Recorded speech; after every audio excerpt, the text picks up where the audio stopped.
con una nueva iglesia, no sin antes recordar las diferentes circunstancias. Y si ustedes han notado, las 4 iglesias en las cuales hemos hablado durante todo este tiempo son iglesias que están bajo persecución, ¿cierto? Y podemos reconocer esa persecución de adentro y de afuera. Si vemos Éfeso, Pérgamo y Tiatira, estas iglesias estaban siendo perseguidas desde adentro. La primera, Éfeso, tenía una persecución adentro, pero en actitud. ¿Cuál era su actitud?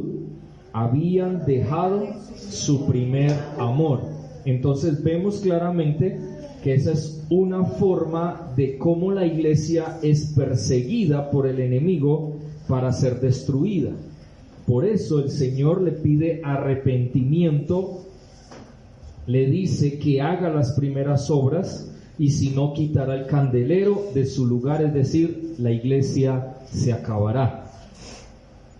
Por otro lado está la iglesia de Pérgamo, que es una iglesia que estaba sufriendo tanto persecución de afuera como persecución desde adentro. De afuera porque Antipas, como el testigo fiel, había sido muerto entre ellos. Es decir, la persecución había causado que lo tomaran preso. Parece ser, como decíamos, que es posible que sea o que hubiera sido el pastor de la iglesia. Entonces, siendo así, esa persona, ese pastor, fue muerto por causa del evangelio. Pero no solamente estaba sucediendo eso, sino que dentro de la iglesia también estaban teniendo un problema delicado de doctrina equivocada, que era la doctrina de Balaam, y también la doctrina de los nicolaitas, a lo cual el Señor les dice: arrepiéntanse también, porque si no, vendré y pelearé con ellos con la espada de mi boca. Luego viene Tiatira, que también tenían un problema de actitud, pero a la vez también de doctrina. Mire qué interesante. En Éfeso era de actitud.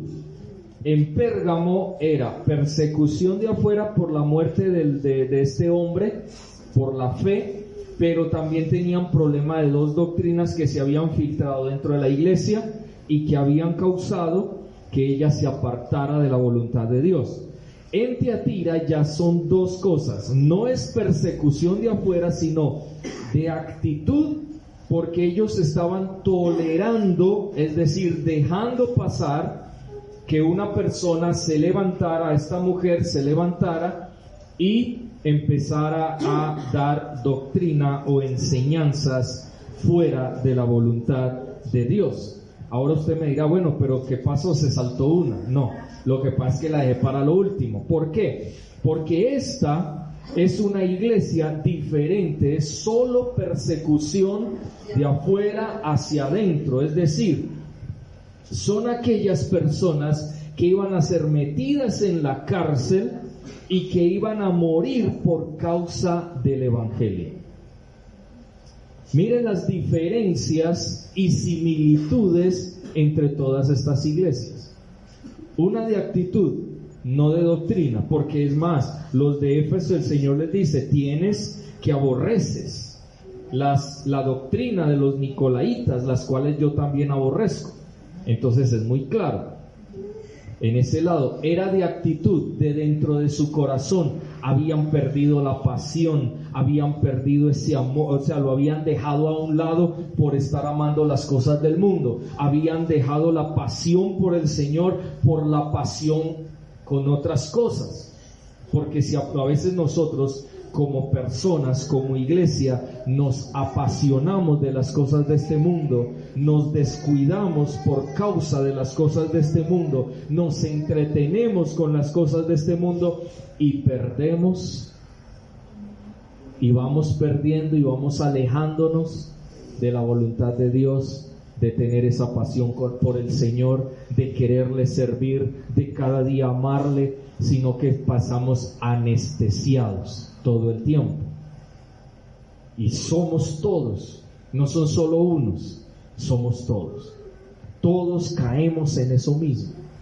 A veces el trabajo, nos apasionamos tanto con nuestro trabajo, con lo que sabemos hacer, pero hemos dejado la pasión por el Señor. Nos apasionamos tanto con lo que hacemos en nuestra casa, que dejamos la pasión por el Señor.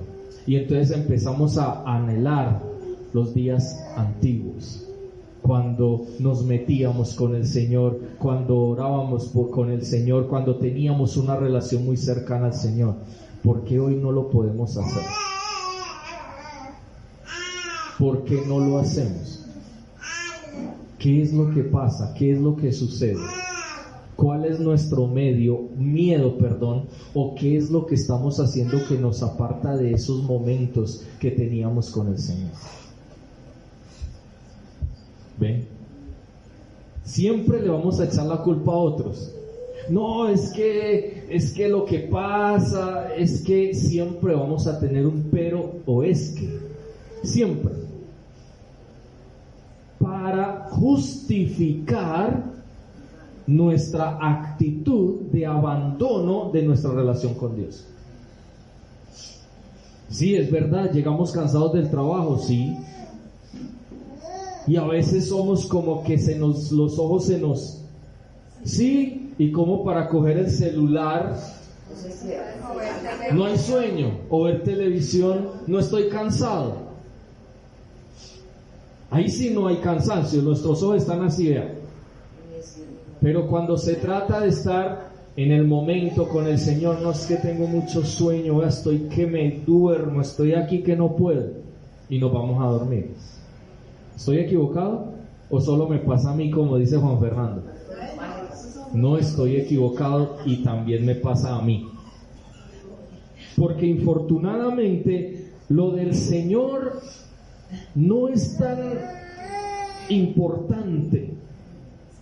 Lo del Señor no es tan interesante. Lo del Señor me causa pereza. Lo del Señor no me anima, como una película, como una serie, como algo que me mantiene ahí, que lo van a matar y lo van a matar y lo van a hacer tal cosa. Entonces me mantiene despierto.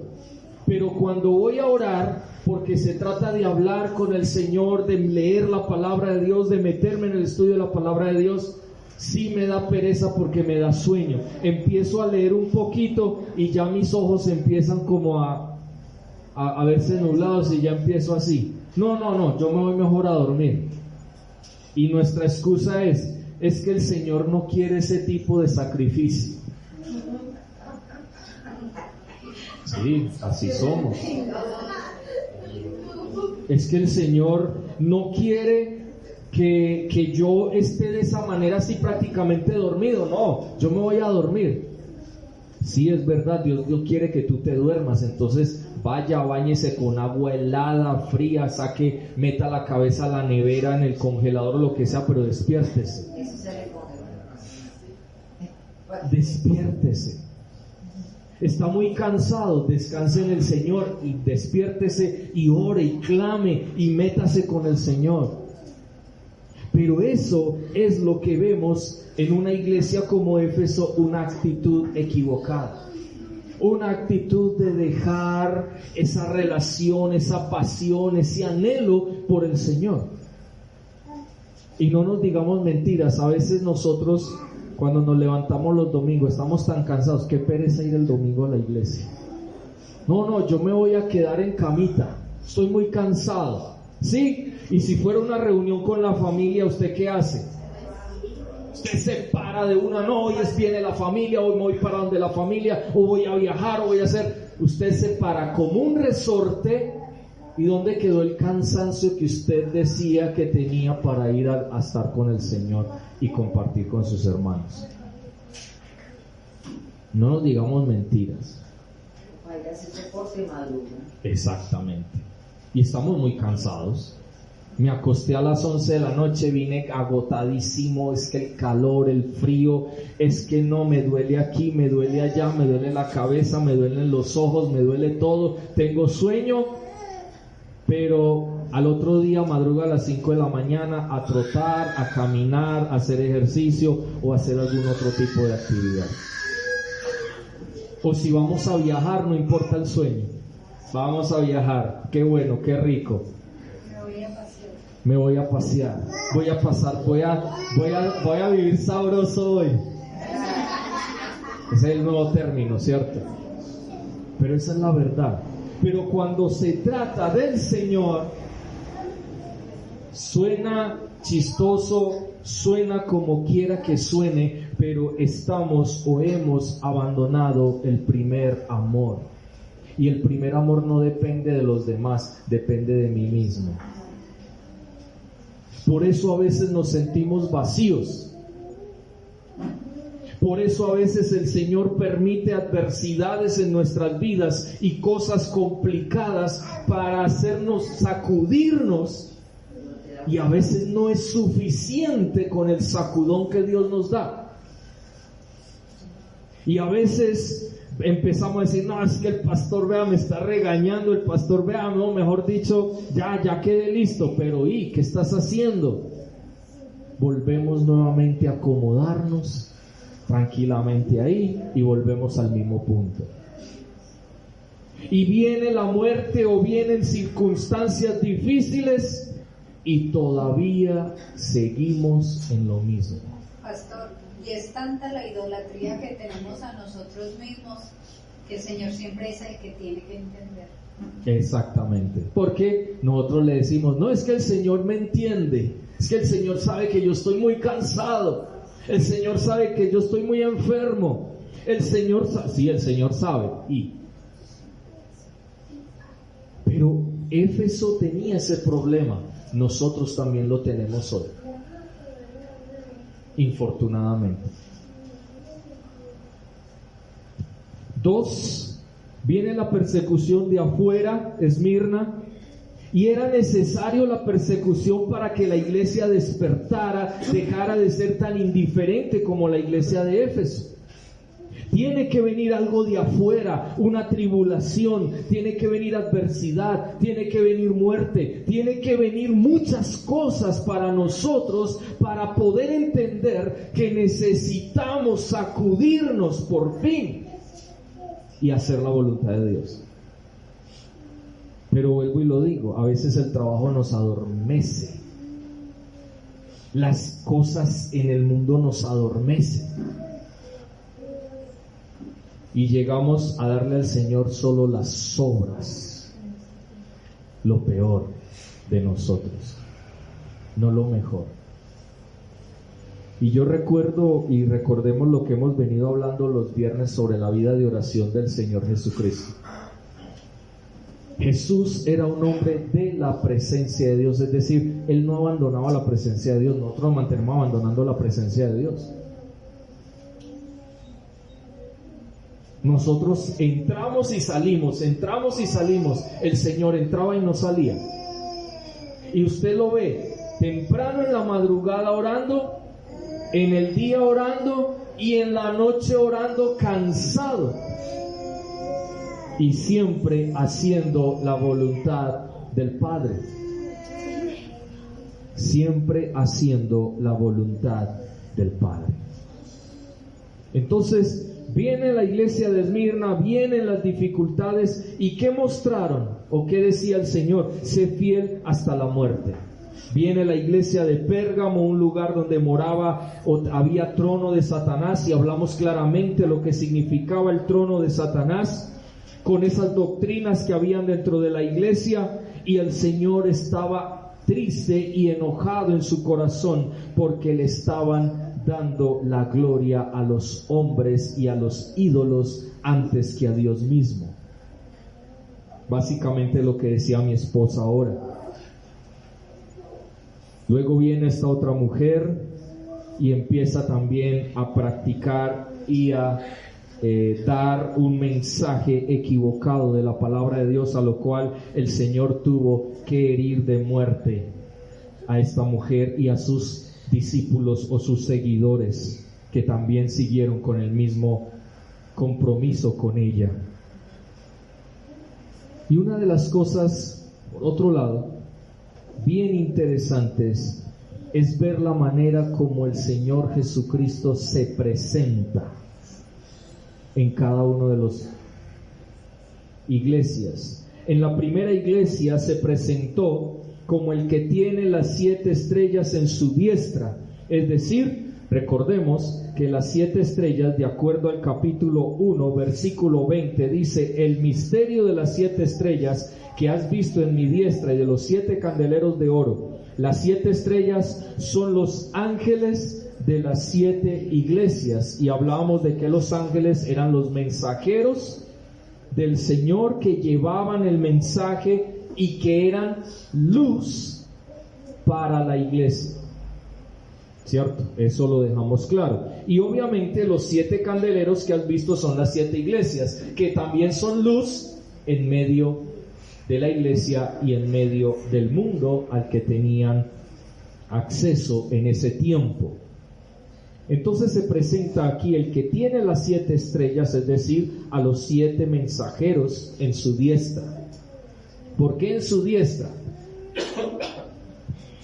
Porque eran las personas que Dios había escogido, no porque fueran los mejores, sino simplemente porque Dios quiso elegirlas para que estuvieran al frente de estas iglesias y pudieran pregonar el evangelio, pudieran predicarle y ayudarle al crecimiento espiritual a toda la iglesia que recibía el mensaje. Entonces, lo que dice el que tiene significa el que es dueño de la vida de esos mensajeros. Y dice, el que anda en medio de sus iglesias, porque tiene todo el poder, porque tiene toda la autoridad, porque Él es Dios. Ahora, luego, en el versículo 8 dice: escribe al ángel de la iglesia en Esmirna, el primero y el postrero, el que estuvo muerto y vivió, dice esto. Ya lo muestra como el principio y el fin, es decir, Dios, como el que estuvo muerto, Jesucristo, y que resucitó nuevamente. Entonces vemos que es Jesucristo el centro de la iglesia. Y eso es lo que debemos dejar claridad en cada uno de los mensajes que hay para cada iglesia. Jesucristo es el centro, es el motivo de la reunión, de la asamblea o iglesia cristiana. Si nosotros no tenemos a Jesucristo como el centro de nuestra vida, tampoco lo vamos a tener como el centro de la iglesia, porque nosotros somos la iglesia. El centro de esta reunión, sea virtual, presencial, las dos cosas a la vez, o si fuera una sola, es Jesucristo el centro de nuestra reunión. No somos nosotros. El que viene aquí porque es que después dan un almuerzo muy rico, está equivocado.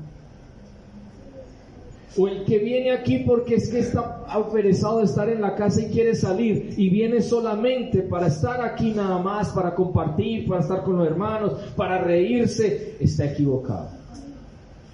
Venimos aquí porque Jesucristo es el centro de nuestra vida y de nosotros como iglesia.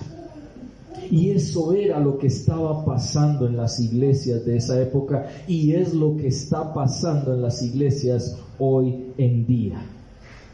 En el versículo 12, en la iglesia de Pérgamo, ya el Señor dice: el que tiene la espada aguda de 2 filos, es decir, la palabra de Dios.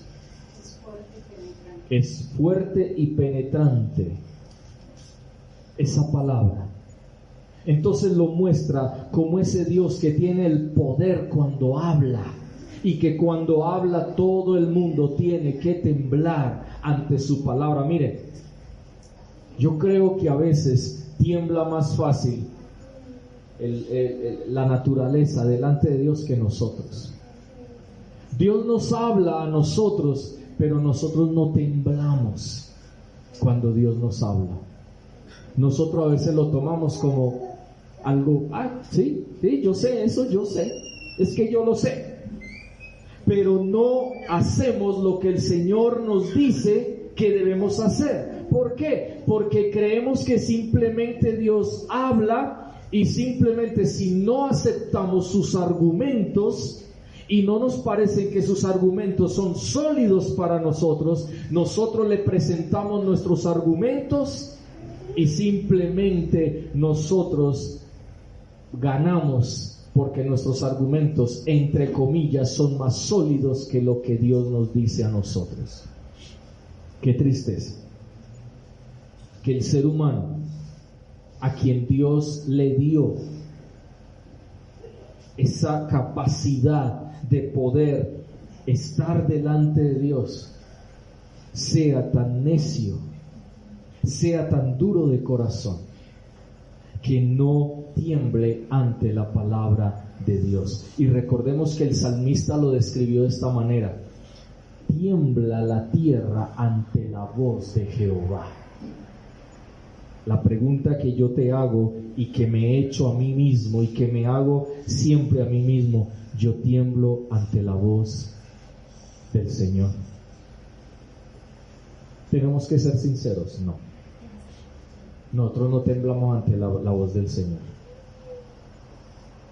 Ni siquiera a veces escuchamos bien lo que Él nos dice.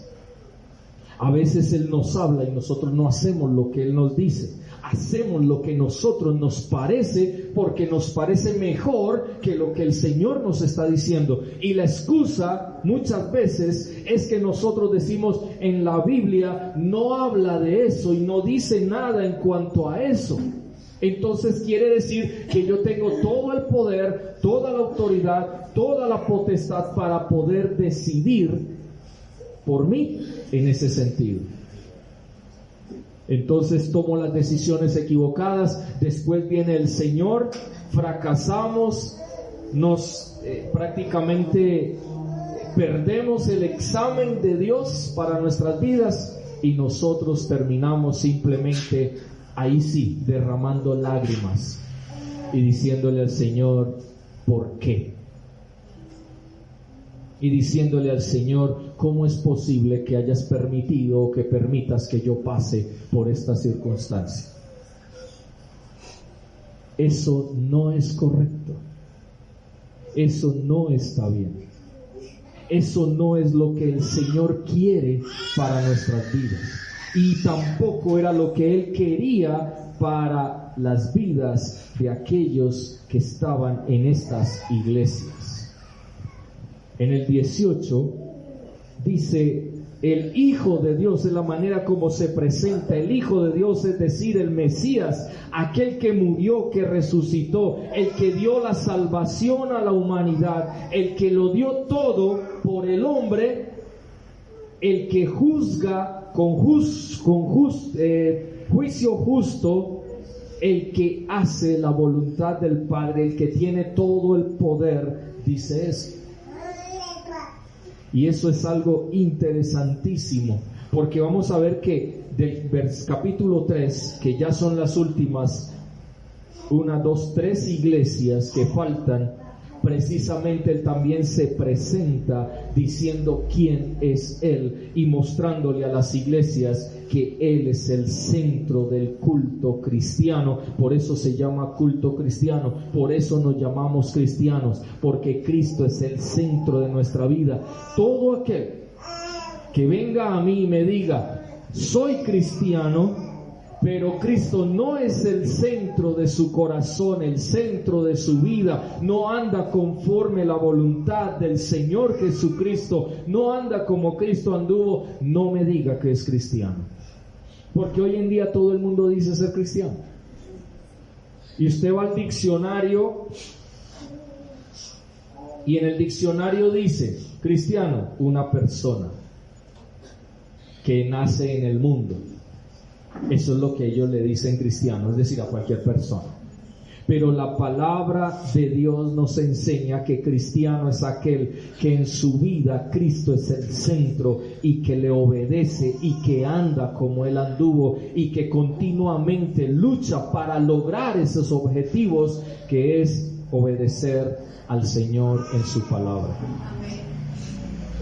No quiere decir entonces que ya, cuando usted diga soy cristiano, entonces ya soy perfecto. No. Quiere decir que ya usted no es el mismo de antes, que usted pecaba y practicaba el pecado y no le importaba. No, ahora, cuando usted en algún momento, sabiendo qué es lo bueno, qué es lo malo, qué a Dios le agrada, qué no le agrada, usted llega y le dice al Señor, Señor, quiero apartarme, y tomo la decisión de apartarme. Esto, o sea, ya usted no practica el pecado, sino que usted en algún momento, por algún descuido, por alguna razón pecó. Usted inmediatamente va al Señor, va a la fuente, porque Él es el centro de su vida. Entonces usted debe entregarle una vez más y decirle, Señor, ¿qué pasó aquí? Padre, me descuidé, perdóname, ayúdame para seguir adelante, renuncio a esto, ya no quiero más esto en mi vida. Entonces usted va a ir en su vida siendo transformado.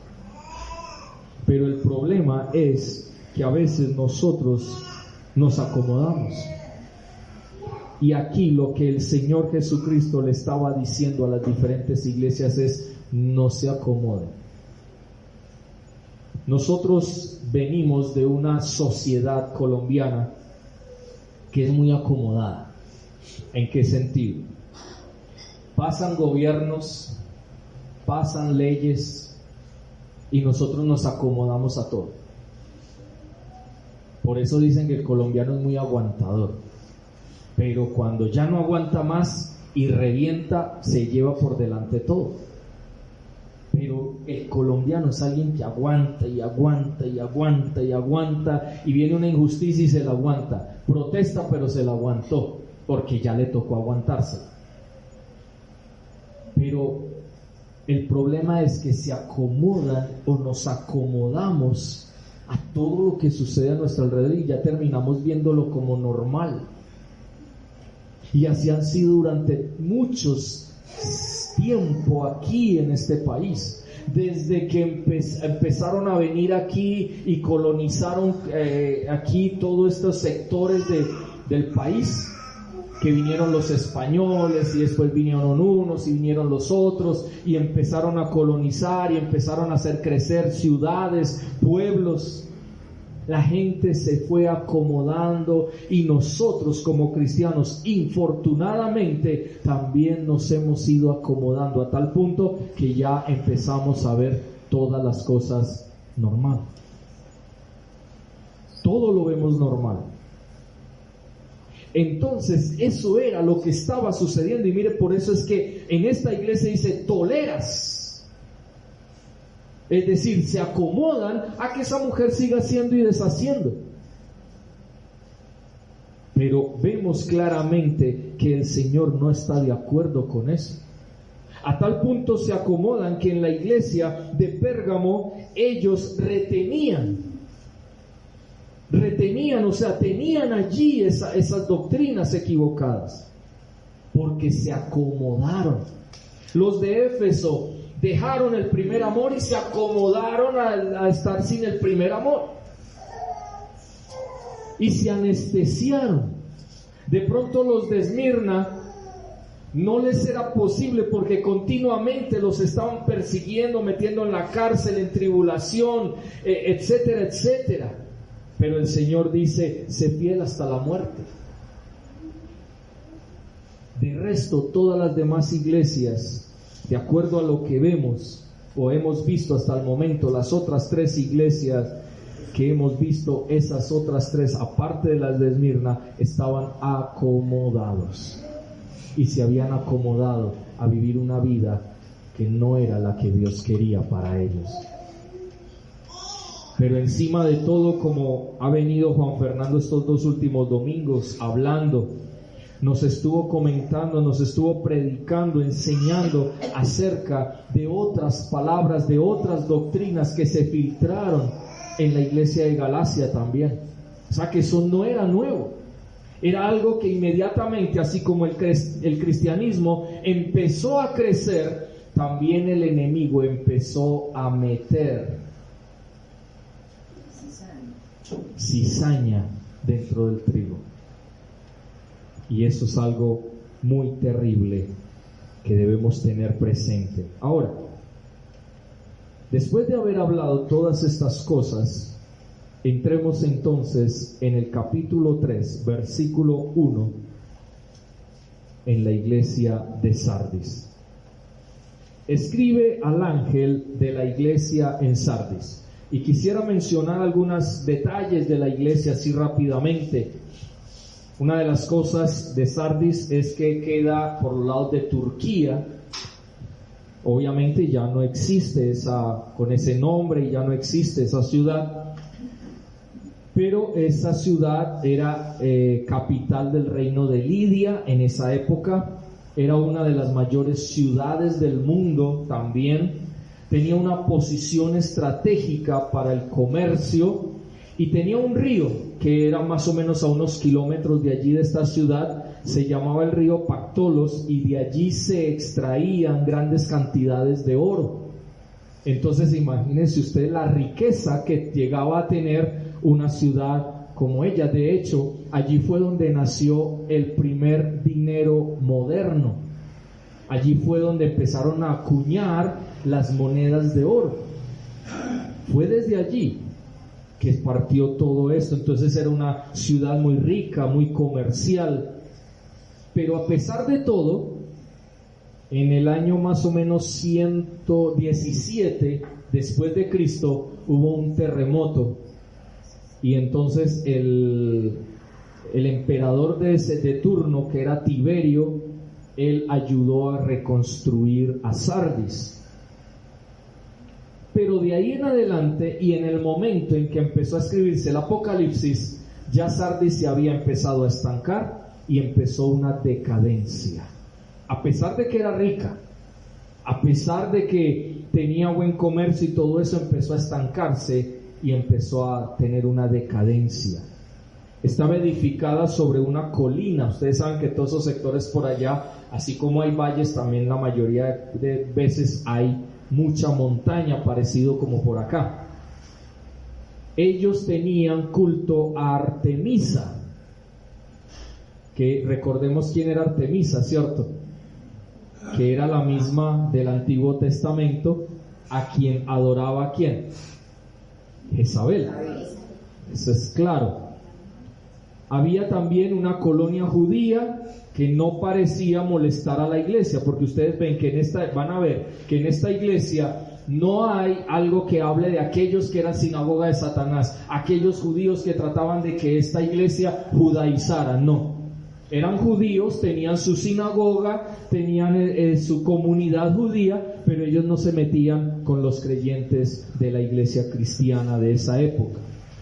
Era el centro del tráfico tanto de bienes como de ideas, porque era un punto ideal para el intercambio de creencias, conocimientos y nuevas revelaciones, digámoslo así, o percepciones de la gente. Entonces ahí se reunían y empezaban a hablar. Grandes filósofos griegos estuvieron mucho en esa ciudad. También, por último, era una ciudad apática e inmoral. Adoraban a Artemisa con todo tipo de inmoralidad e impureza sexual.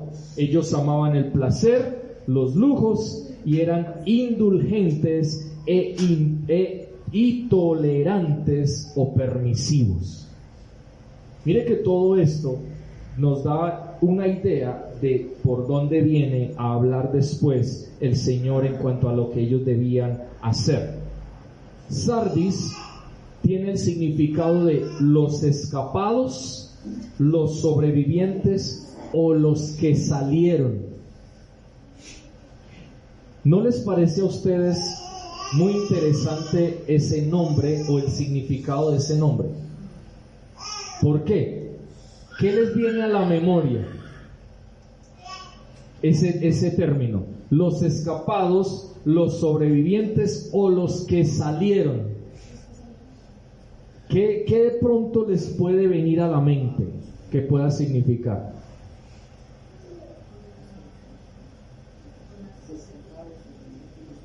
qué evento de la historia de la iglesia se nos muestra algo muy similar a ese significado del nombre de Sardis?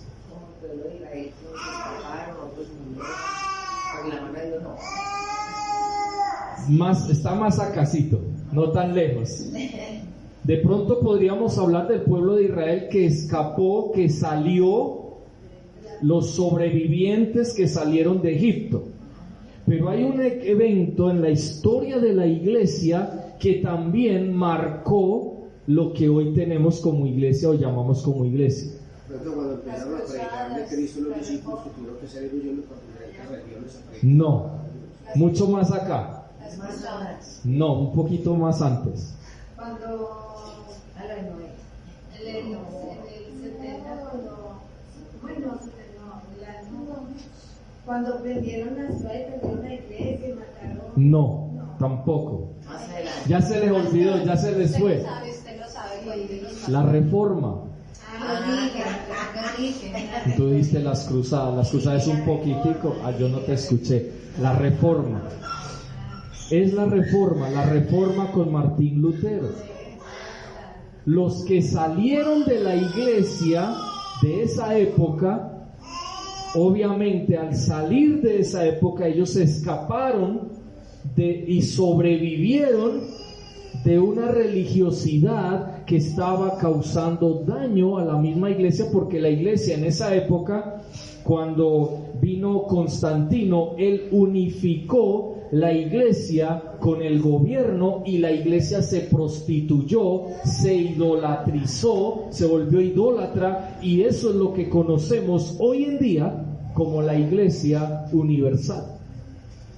Pero cuando viene la Reforma, entonces Lutero no quería salir de allí, de la iglesia romana. Lo que él quería era que la iglesia romana se transformara de acuerdo a la palabra de Dios, pero habían demasiados intereses políticos, de riqueza, o sea, económicos, y todo lo que a ellos hasta el día de hoy siguen pregonando o siguen haciendo, y por eso no quitaron la idolatría, por eso no han quitado todas aquellas cosas que ellos mismos saben y conocen que son antibíblicas, porque obviamente a ellos no les conviene, porque es toda una infraestructura político-religiosa, económica y social, a tal punto, y hasta cultural, a tal punto que ustedes ven que ellos tienen su propia moneda, tienen su propio, llamémoslo así, emperador romano, que es el Papa, que en nada tiene que ver con seguir los pasos a Pedro, como ellos dicen, sino que ellos le siguen la mirada al emperador romano, porque el emperador romano es aquella persona que es el representante de Dios en la tierra, y eso es lo que habla de esta figura humana aquí en la tierra, que ellos hablan y que a quien adoran y a quien antes se arrodillan cuando lo ven.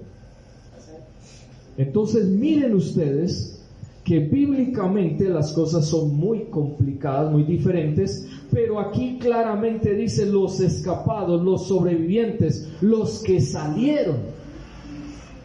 Y recordemos que una de las cosas que habíamos mencionado en cuanto al mensaje a las 7 iglesias del Apocalipsis, no solamente eran iglesias en ese momento, sino que eran los diferentes momentos que vivió la iglesia aquí en la tierra, y una de ellas fue el tiempo de la Reforma. Y parece ser que aquí la iglesia de Sardis hablaba o proyectaba a la iglesia en los tiempos de la Reforma.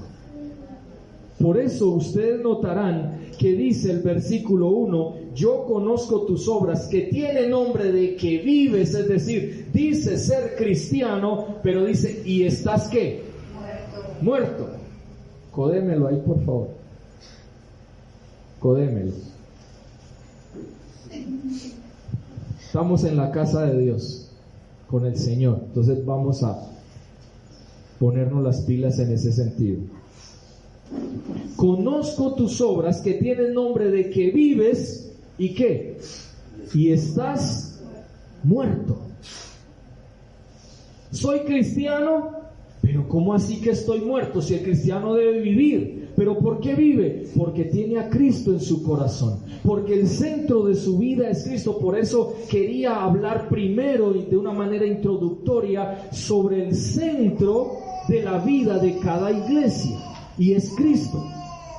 Si Cristo no es el centro de nuestra vida, estamos muertos. No podemos tener vida, no podemos decir que soy cristiano, porque el que dice ser cristiano tiene vida y tiene vida eterna, y su vida no es una vida ahí toda relajada, no, es alguien que verdaderamente vive para el Señor, sirve al Señor, está con el Señor, y si pecó se arrepiente y cambia en su vida, pero es una persona que no está muerta, no puede estar muerta. Por eso dice, los que escapados, los sobrevivientes, los que salieron, es decir, los que salieron de esa muerte, los que sobrevivieron de la muerte, los que se escaparon de la muerte. En otras palabras, ¿y tienen qué? Vida. Y si ustedes vamos a Primera de Pedro,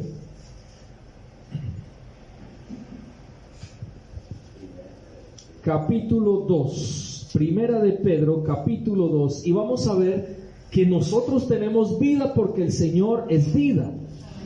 Mira lo que dice, versículo 4 al versículo 8, dice: acercándoos a Él, piedra viva, desechada ciertamente por los hombres, mas para Dios escogida y preciosa. Ahora mire lo que dice el 5, vosotros también, ¿qué? Como piedras vivas. ¿Por qué somos piedras vivas? Porque Jesucristo es piedra viva.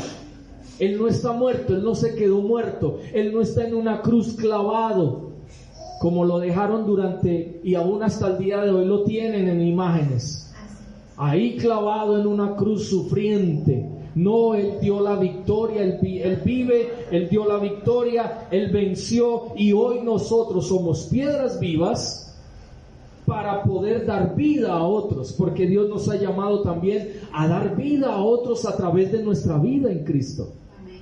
Pero si yo actúo como muerto, la gente a mi alrededor, ¿qué vida va a haber en mí de Cristo Jesús? Ninguna. Van a ver al mismo Gerson, van a ver a la misma Luz Daria, a la misma Erika, al mismo Juan Fernando, a la misma Juliet, y ponga su nombre ahí. ¿Y qué? Me va a ver a mí, pero ¿qué? Muerto en el pecado. Muerto porque no hay vida en mí, no hay una relación que me lleve a tener vida, sino todo el tiempo ahí como, ay hermanito, vea, por favor, como diría Pablo Remalas, ¿cierto? Que es ahí, que es todo como que está muerto, totalmente muerto. No hay vida en él. En cambio, un cristiano es alguien que tiene vida, que muestra a Cristo a través de su vida a los demás.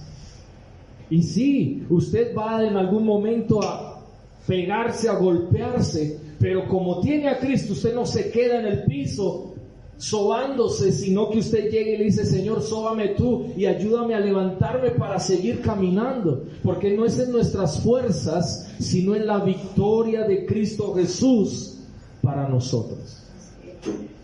Ahí es donde está el secreto. Si nosotros seguimos leyendo, dice, sed edificados como casa espiritual y sacerdocio santo. ¿Para qué? Para ofrecer sacrificios espirituales aceptables a Dios por medio de Jesucristo. La pregunta que yo le digo, ¿qué sacrificios espirituales aceptables a Dios por medio de Jesucristo vamos a presentar si estamos muertos? Ninguna. No vamos a ofrecer ningún sacrificio espiritual porque estamos muertos. Y sacrificio habla de adoración, sacrificio habla de entrega, de darle al Señor lo que Él merece, toda la gloria, toda la honra, toda la alabanza. pero nosotros no lo haremos si estamos muertos. Decimos estar vivos, pero actuamos como muertos. Hay un dicho por ahí que dice: del dicho al hecho hay mucho trecho. Ahí básicamente en ese texto podríamos pensar en eso.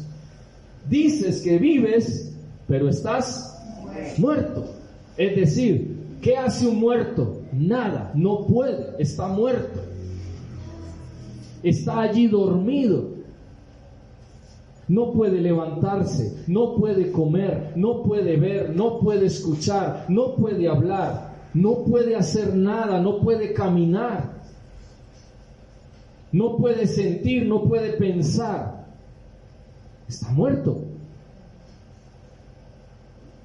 A veces nosotros decimos estar en Cristo, ser cristianos, y no hablamos, no vemos, no oímos, no sentimos, no pensamos, no actuamos, no nos ponemos de pie para caminar en el camino del Señor, sino que nuestros pensamientos son los del mundo y eso nos mata.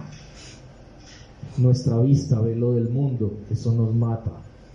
Oímos lo del mundo, eso nos mata, porque terminamos compartiendo y dejándonos adormilar por lo que está pasando a nuestro alrededor, y no vamos a buscar a quien nos da la vida. Por eso Dios dice en uno de los profetas, dice: buscadme y viviréis. ¿Cómo podemos vivir? Buscándolo. Pero infortunadamente nosotros a veces estamos muertos y decimos tener vida. Y a veces nuestra boca habla cosas de los muertos y no de los vivos en Cristo Jesús. A veces vemos cosas de los muertos, pero no de los vivos en Cristo Jesús. Oímos cosas de los muertos y no de los vivos en Cristo Jesús. Sentimos cosas de los muertos, pero no de los vivos en Cristo Jesús. Tomamos decisiones de los muertos o igual a los muertos, pero no de los vivos en Cristo Jesús. Caminamos en caminos que a Dios no le agradan y que caminan los muertos, pero que no caminan los vivos en Cristo Jesús. Y eso era lo que estaba pasando, volviendo allí a Apocalipsis, era lo que estaba sucediendo en esta iglesia. Ellos decían tener nombre de que vive, y recordemos que es nombre. Nombre no es simplemente yo me llamo Julanito de tal. Si ese es su nombre, así te llamas o así te llamaron y te tocó porque lo pusieron ahí en una notaría, pero tú no dijiste yo quiero llamarme. No, aquí dice tienes nombre de que vives.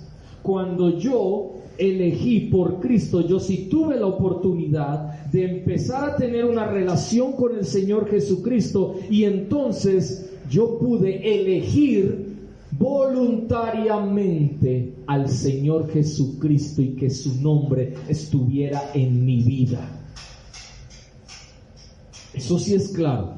Eso fue tu decisión, mi decisión, de seguir a Cristo, de tener el nombre de Cristo en nuestra vida, de vivir en Cristo. Fue nuestra decisión, no fue una decisión que si usted lo cogió y le pusieron aquí, bueno, si usted no se pone como cristiano, entonces lo voy a matar. Entonces, sí, yo me vuelvo cristiano. No, como hacen muchas religiones hoy en día, en específico una religión que a usted lo obligan a que usted sea de esa religión, porque si no es de esa religión, entonces lo matan. Hay otras que lo hacen de una manera no tan fuerte, tan radical de que lo van a matar, sino que le dicen, si usted no sigue la tradición, entonces chao, te desheredo, no sigas conmigo, ya lo dejan de hablar, ya, y empiezan la familia a irse en contra de uno. Pero hay otras religiones que sí cuesta la vida. El hinduismo, el islamismo son unos de ellos. Entonces, ellos estaban diciendo aquí esto, estaban mostrando claramente que habían algunos dentro de la iglesia que estaban muertos, aunque decían que estaban vivos. Pero aquí lo estaba generalizando. Estaba generalizando el Señor en ese momento. Y por eso en el versículo 2, aunque no voy a entrar a profundidad qué significa cada término, sin embargo, y lo que implica, sin embargo le dice, sé vigilante y afirma las otras cosas que están para morir. Imagínense, estaban muertos y habían otras cosas que estaban para morir. Era mal, pero en la miseria prácticamente. Quiere decir que en ellos había algunas cosas todavía que tenían un poquito de vida, pero que si ellos no se afirmaban, ellos no eran vigilantes, esas poquitas cositas, aunque estaban muertos, eso poquito todavía que había allí de vida en sus corazones iba a morir, y entonces definitivamente separados de Dios en su totalidad. Claramente vemos en el texto lo que el Señor está diciendo acá. Habían unos que iban a escaparse, que iban a sobrevivir, que iban a salir de esa iglesia. Y por eso hablé de la reforma, porque prácticamente, si ustedes ven, antes de la reforma era una iglesia muerta, una iglesia idólatra, una iglesia que lo poquito que tenía de vida ya había muerto, porque se dedicaron más a otras cosas que a hacer la voluntad de Dios, a doctrinas de hombres. Pero después viene Lutero y él dice, no, esto no es así. Abrió una Biblia que llevaba años, porque ellos no pregonaban la Biblia, ellos no abrían la Escritura, no podían, porque muchos decían que era locura y que no la entendían, y así hubiera un colegiado dentro de la iglesia en esa época, ellos no permitían que nadie abriera la Biblia, y Lutero fue y se metió a un altar por allá donde había una Biblia que estaba encadenada. Cortó las cadenas y empezó a abrir la Biblia y a leer la Biblia, y se dio cuenta de todas las mentiras y engaños y doctrinas de hombres que se habían inventado dentro de la misma iglesia, los altos jerarcas de la iglesia de esa época.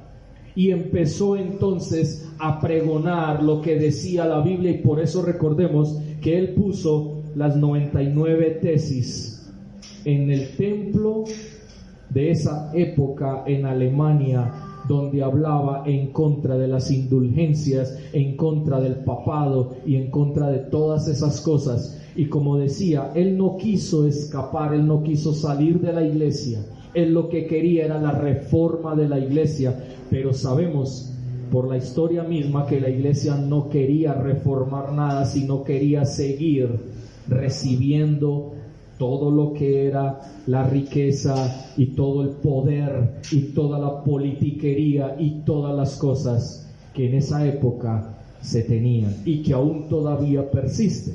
Ahora, usted me dirá, bueno, pero ¿y entonces la iglesia cristiana qué? No vamos muy lejos. Infortunadamente, hoy en día, la iglesia cristiana está pasando exactamente lo que la historia nos habla de donde estábamos antiguamente. Yo creo que si Lutero reviviera hoy, inmediatamente haría lo mismo con la iglesia cristiana evangélica, porque hemos caído en lo mismo de la iglesia de esa época, porque nos hemos vuelto más politiqueros, nos hemos vuelto más de deseos de dinero, nos hemos vuelto más de tener poder, nos hemos vuelto más lugares donde deseamos y anhelamos algo distinto a lo que el Señor estableció en su palabra. Y por eso encontramos iglesias donde hay doctrinas de hombres, donde no se pregona ni se predica la palabra de Dios tal como ella es. Por eso, ¿qué necesitamos? Escaparnos, sobrevivir, salir de en medio de esos lugares donde se nos está predicando no la verdad, sino una media verdad, es decir, una mentira, porque la verdad nunca será a medias. La verdad es la verdad y punto, y solo es una, y está en la palabra de Dios. Por eso es tan importante entender todo esto para mirar lo que sigue. Y con la ayuda del Señor, el próximo domingo estaremos hablando de cómo se presenta nuevamente el Señor Jesucristo. Él dice: el que tiene los 7 espíritus de Dios y las 7 estrellas, dice esto. ¿Cómo se presenta ahora el Señor Jesucristo? Y veremos todo lo que esto significa y quién es Jesucristo y por qué se presentó o se presenta de esa manera para esta iglesia. Vamos a orar en esta hora y vamos a darle gracias a Dios por su palabra.